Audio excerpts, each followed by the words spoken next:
Hello दोस्तों, Bharat updates channel में आपका स्वागत है।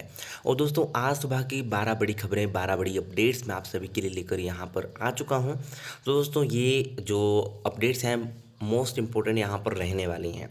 तो एचपीयू के इस बार यूजी पीजी एग्ज़ाम होंगे या नहीं, इस दिन होगा फैसला। तो इसके बारे में यहाँ पर बात करेंगे दोस्तों। और कॉलेजों में फर्स्ट थर्ड फिफ्थ सेमेस्टर के एग्ज़ाम होंगे या नहीं, इसके बारे में भी यहाँ पर दोस्तों बताया गया है कि किस दिन फैसला हो सकता है। ओके। तकनीकी शिक्षा बोर्ड की इस दिन से होंगी परीक्षाएं।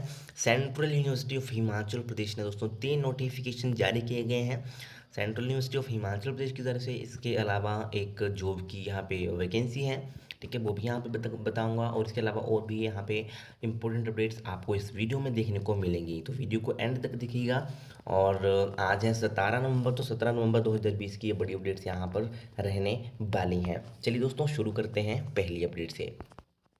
तो शिमला के डीसी मंडी की एसपी समेत 469 संक्रमित। तो कोरोना से 7 लोगों की मौत, नेता प्रतिपक्ष मुकेश की पत्नी भी पॉजिटिव। तो हिमाचल में कोरोना का संक्रमण बढ़ता जा रहा है। सोमवार को शिमला के डीसी आदित्य नेगी, एसपी मंडी शालिनी अग्निहोत्री, शिमला के 2 एएसपी और नेता प्रतिपक्ष मुकेश अग्निहोत्री की पत्नी की रिपोर्ट भी पॉजिटिव आई है। प्रदेश में कुल 469 नए मामले सामने आए हैं, वहीं 7 लोगों की कोरोना से मौत हो गई है। अभी देखते हैं कहाँ पे कितने केसेस आए हैं दोस्तों। तो यहाँ पर मंडी जिले में 107, शिमला में 99, कुल्लू में 73, कांगड़ा में 45, ऊना में 21, सोलन में 13, बिलासपुर में 9, लाहौल स्पीति में 71, चंबा में 9, हमीरपुर में 8, सिरमौर में 6 और किन्नौर में 8 नए मामले दोस्तों यहाँ पर कोरोना वायरस के आए हैं। तो ये कुछ दोस्तों कोरोना की लेटेस्ट अपडेट है। और अगर आप ऑफिशियल अपडेट देखना चाहते हो तो आप मेरे टेलीग्राम चैनल के ऊपर विजिट कर सकते हो। टेलीग्राम चैनल का नाम है भारत अपडेट्स। इसके अलावा आप मुझे ट्विटर के ऊपर ही फॉलो कर सकते हो। और अगर अभी तक आपने मेरा दूसरा चैनल सब्सक्राइब नहीं किया है तो वहाँ पर भी आप विजिट कर सकते हो। दूसरे चैनल का नाम है मिस्टर साहिल, ब्लॉग वाला चैनल। वहाँ पर मैं ब्लॉग्स अपलोड करता हूँ, वीडियोज़ अपलोड करता हूँ। तो आई कार्ड में आपको ऊपर जो है लिंक मैं दे दूँगा। ओके, चलिए दोस्तों देखते हैं नेक्स्ट अपडेट।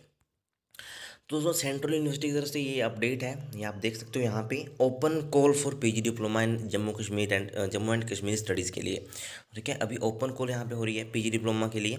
तो मिनिमम क्वालिफिकेशन ग्रेजुएशन, ओके। कैसे आपको फिल करना है, रजिस्ट्रेशन आपको करना है इसके लिए और फीस पे करनी है, ठीक है, 22 नवंबर तक, ठीक है दोस्तों। उसके बाद जो है आपको candidates are the list of selected candidates on the basis of criteria prescribed by university shall be uploaded on. 23 नवंबर को आपकी लिस्ट जो है यहाँ पे जारी कर दी जाएगी, ओके।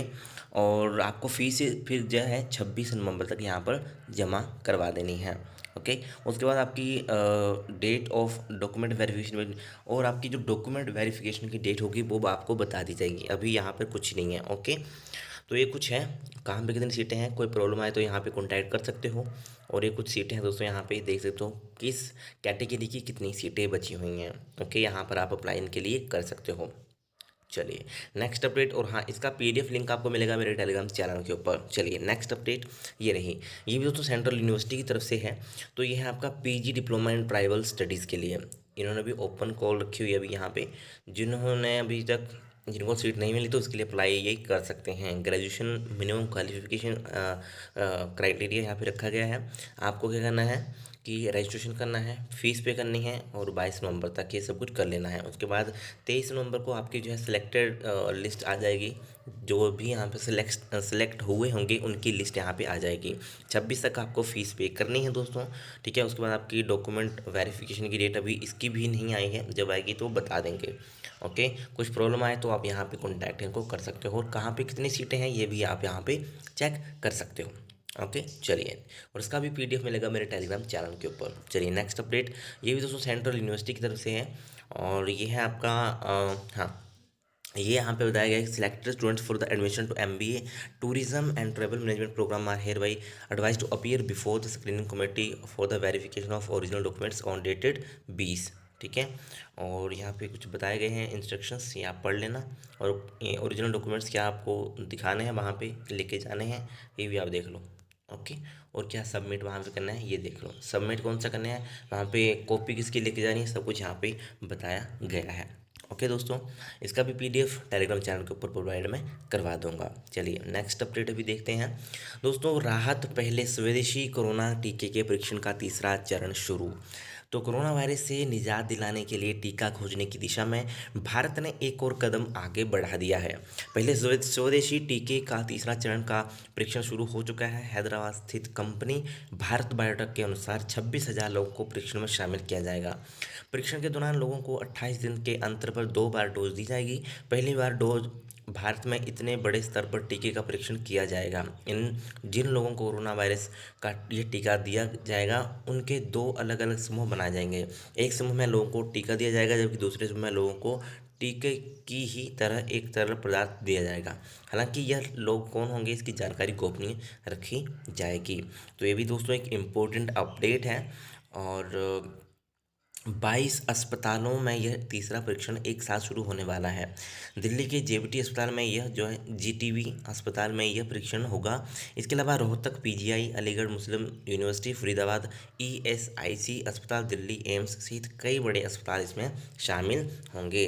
अब तक 90% में एंटीबॉडी 26,000 लोग परीक्षण में शामिल। तो ये कुछ दोस्तों इंपॉर्टेंट अपडेट है। ठीक है, चलिए नेक्स्ट अपडेट देख लेते हैं। ये रही कुफरी, मनाली, खजियार और शिकारी देवी में सीजन का पहला हिमपात। प्रदेश में कंप कपा देने वाली शीतलहर शुरू, मैदानों में बारिश, किसानों बागवानों के खिले चेहरे। मनाली, लेह और ओट सेंज नेशनल हाईवे समेत 40 सड़कें बंद, 47 बस रूट प्रभावित। पर्यटन कारोबार के रफ्तार पकड़ने की जगी उम्मीद। तो ये कुछ दोस्तों यहाँ पे अपडेट है। हिमाचल में जो है प्रसिद्ध पर्यटन स्थलों में सर्दियों के मौसम का पहला हिमपात जो है शुरू हो गया है। और शिमला जिले के कुफरी, नारकंडा, खड़ा पत्थर, कुल्लू में मनाली, सोलंग नाला, चंबा के खजियार, लक्कड़ मंडी की शिकारी देवी, कामरूनाग और सिरमौर के नौहराधार में सीज़न का पहला हिमपात दोस्तों शुरू हो चुका है। तो ये थी दोस्तों अपडेट कुछ, ठीक है, कुछ अपडेट्स ही हैं। और चलिए अभी नेक्स्ट अपडेट देख लेते हैं। तो ये रही विवाह और अन्य कार्यक्रमों में कैटरिंग स्टाफ का होगा कोरोना टेस्ट। ऊना में पीजीआई सैटेलाइट केंद्र स्थापित करने पर खर्च होंगे 450 करोड़। मुख्यमंत्री जयराम ठाकुर ने कहा कि ऊना में पीजीआई के सैटेलाइट केंद्र को स्थापित करने के लिए 450 करोड़ रुपए खर्च किए जाएंगे। 550 करोड़ रुपए की लागत से इंडियन ऑयल के डिपो का निर्माण भी जल्द किया जाएगा। शिमला से वीडियो कॉन्फ्रेंसिंग के माध्यम से जनसभा को संबोधित करते हुए सीएम ने कहा कि कोरोना महामारी के मुश्किल समय में जिला ऊना के ने जो है अहम भूमिका निभाई है। और बाहरी राज्यों में फंसे लगभग 2.50 लाख हिमाचल वासियों को प्रदेश में वापस लाया गया है, जिनमें से अधिकांश को रेलगाड़ी से ऊना तक पहुंचाया गया है।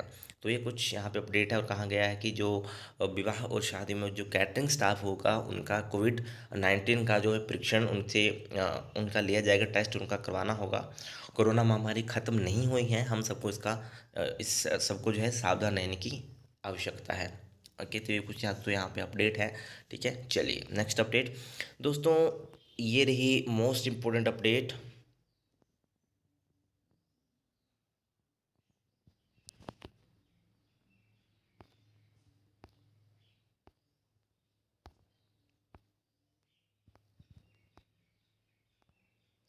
दोस्तों एचपीयू ईसी की बैठक 21 नवंबर को शिमला।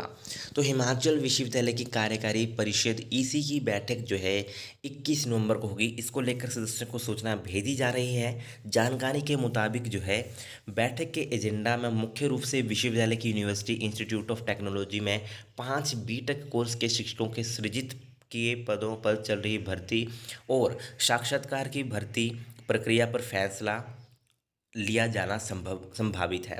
इसके अलावा यूनिवर्सिटी मॉडल स्कूल में जमा 1 और जमा 2 की कक्षाएं शुरू करने को सीबीएसई की मान्यता दिलवाने के लिए आवश्यक टीचिंग स्टाफ के पद भरने को ईसी से मंजूरी दिलाने का प्रस्ताव रखा जा सकता है। इसके साथ ही दोस्तों कोरोना के कारण बर्बाद हुए समय और पीजी एडमिशन में हुई देरी को देखते हुए यूजीसी द्वारा नए तय किए गए एकेडमिक कैलेंडर को लागू करने हुए इस बार सर्दियों में भी विश्वविद्यालय में कक्षाएं जारी रखकर पाठ्यक्रम पूरा करने के प्रस्ताव को मंजूरी के लिए रखा जा सकता है। तो ये दोस्तों मीटिंग होगी इनकी, ओके, 21 नवंबर को। ठीक है, 21 नवंबर को मीटिंग होगी। फिर देखेंगे कि वो एग्ज़ाम इनको कंडक्ट करवाने हैं या नहीं करवाने हैं। और तो 21 नवंबर को बिल्कुल यहाँ पे पता चल जाएगा। ओके, जो फर्स्ट और थर्ड फिफ्थ सेमेस्टर के एग्ज़ाम हैं, यूजी के पीजी के जो भी हैं, तो जो होंगे और यहाँ पे कुछ भी फैसला आएगा तो वो मैं आपको बता दूंगा। ठीक है, तो 21 नवंबर को दोस्तों ये एचपीयू में ईसी की बैठक है। ठीक है, ओके। और बहुत सारे कमेंट आ रहे थे कि कब होगा फाइनल, कि होंगे पेपर या नहीं होंगे, होंगे तो कब तक होंगे। तो 21 नवंबर तक आपको भी वेट करना है, थोड़े दिन है, 5 दिन बचे हैं, 4 दिन रखो। ठीक है, 21 को मीटिंग है। ठीक है, चलिए नेक्स्ट अपडेट ये रही। अप्रेंटिसशिप के लिए करें आवेदन। इंडियन ऑयल कॉर्पोरेशन आईओसीएल में ये वैकेंसीज है, mechanical, accounts, finance, data entry operator इत्यादि। और यहाँ पे उत्तर प्रदेश, दिल्ली, राजस्थान, हरियाणा, पश्चिम बंगाल इत्यादि राज्यों में ये वैकेंसी यहाँ पे भरी जाएंगी। पदों की संख्या 482 है। 18 से 30 इसकी आयु रखी है, आयु सीमा, एज लिमिट। और iocl.com से आपको अप्लाई करना है, 12वीं उत्तीर्ण है। और पूरी जानकारी आपको दोस्तों इसका ऑफिशियल नोटिफिकेशन होगा, वहाँ पे आपको मिल जाएगी। तो iocl.com पे आपको जाना है और वहाँ पे जो है आपको नोटिफिकेशन मिल जाएगा। ठीक है, और आवेदन की तिथि जो है दोस्तों 22 नवंबर है। 22 नवंबर इसकी लास्ट डेट है, ऑनलाइन ही आपको इसके लिए अप्लाई कर देना है। ओके, चलिए नेक्स्ट अपडेट ये रही। कैबिनेट बैठक 23 को, शिक्षण संस्थान खुलेंगे या नहीं, सरकार लेगी फैसला। दोस्तों स्कूल कॉलेज खुलेंगे या नहीं, इस पर जो है सरकार जल्द ही फैसला लेगी। ओके, हिमाचल में 26 नवंबर से शिक्षण संस्थान खोलने का फैसला 23 नवंबर को होने वाली कैबिनेट बैठक में होगा। ओके दोस्तों, 23 नवंबर को आपकी कैबिनेट मीटिंग है, तो उसमें बिल्कुल कंफर्म हो जाएगा कि 26 नवंबर से शिक्षण संस्थान खुलेंगे या नहीं। ओके, और जयराम सरकार जो है बैठक लेंगे। 23 नवंबर को सुबह 10:30 बजे बुलाई गई बैठक में सरकारी स्कूलों में दिसंबर में होने वाली सेकंड टर्म की परीक्षाओं को लेकर भी स्थिति स्पष्ट होगी। इस दौरान शिक्षा विभाग अगले 6 माह में किए जाने वाले कार्यों को लेकर मंत्रिमंडल के समक्ष प्रस्तुति भी देगा। उल्लेखनीय है कि प्रदेश सरकार ने बीते दिनों सरकारी स्कूलों में कोरोना संक्रमण के मामले बढ़ने पर जो है 11 से 25 नवंबर तक विशेष अवकाश घोषित किया है। तो 23 नवंबर तक दोस्तों आपको देखना है। 23 नवंबर को कैबिनेट बैठक है, 21 को एचपीयू की बैठक है। ठीक है, तो देखते हैं क्या होता है इन बैठकों में। ठीक है, चलिए नेक्स्ट अपडेट ये रही। परीक्षाओं को लेकर विश्वविद्यालय ने शिक्षा विभाग से मांगी राय। अंतिम सेमेस्टर के छात्रों की परीक्षाएं कब से करवाई जाएं, इसको लेकर विश्वविद्यालय ने शिक्षा विभाग से राय मांगी है। परीक्षा नियंत्रक की ओर से निदेशक उच्च शिक्षा को भेजे गए पत्र में पूछा कि कॉलेज में 25 नवंबर तक अवकाश रहने के कारण परीक्षाएं करवाना संभव नहीं है। ऐसे हालात में यदि शिक्षा विभाग सहयोग करे तो ही विश्वविद्यालय कॉलेजों में प्रश्न पत्र सप्लाई से लेकर परीक्षा के अन्य इंतजाम कर सकेगा। ऐसा ना हुआ तो विश्वविद्यालय को 25 तक कॉलेज खुलने का इंतजार करना पड़ेगा, उसके बाद ही परीक्षा की तैयारी की जा सकेगी। ऐसे में यूजी के इन छात्रों की परीक्षाएं नवंबर अंत या दिसंबर के पहले सप्ताह में ही शुरू की जा सकेंगी। जितनी देरी से परीक्षाएं होंगी उतनी देरी से ही परीक्षा परिणाम घोषित होंगे और छात्रों को आगे प्रवेश लेने में दिक्कत आएगी। परीक्षा नियंत्रक डॉक्टर जी नेगी ने माना कि निदेशक से परीक्षाओं को जल्द शुरू करने को लेकर राय और सहयोग जो है मांगा गया है। चलिए दोस्तों नेक्स्ट अपडेट ये रही। तो तकनीकी शिक्षा बोर्ड छोटे विद्यार्थियों की 14 दिसंबर को लेगा परीक्षा। दोस्तों तकनीकी शिक्षा बोर्ड की 14 दिसंबर जो है को परीक्षा लेगा। ठीक है, और यहाँ पे बताया गया है कि सितंबर 2020 में बहुतकनीकी संस्थानों की सेमेस्टर परीक्षा देने से वंचित रह गए विद्यार्थियों के लिए परीक्षा 14 दिसंबर को करवाई जो है जाएगी। ठीक है, वंचित रहे छात्रों को प्रदेश तकनीकी शिक्षा बोर्ड ने एक मौका दिया है। इसके चलते यह छात्र दिसंबर माह में अपनी परीक्षाएँ दे सकते हैं। सितंबर माह में परीक्षा देने से छूटे छात्रों की सूची भी तकनीकी शिक्षा बोर्ड ने तैयार कर ली है। ओके, और ये कुछ दोस्तों यहाँ पे अपडेट है। और इस दौरान 80 के करीब ऐसे छात्र थे जो या तो कोरोना पॉजिटिव थे या फिर ऐसे क्षेत्रों से पॉजिटिव थे आते थे जो कि कंटेनमेंट जोन या बफर जोन में आ रहे थे। तो वही कुछ बस सुविधा न होने के कारण अपने जिलों में फंसे थे, जिसके चलते ये जो है सितंबर माह में परीक्षा नहीं दे पाए थे। तो ये कुछ दोस्तों यहाँ पे मोस्ट इंपॉर्टेंट अपडेट थी आज की। और अगर आपको वीडियो अच्छी लगी तो इसे लाइक, शेयर और चैनल को सब्सक्राइब जरूर करिएगा मेरे लेटेस्ट अपडेट्स के लिए। Thank you.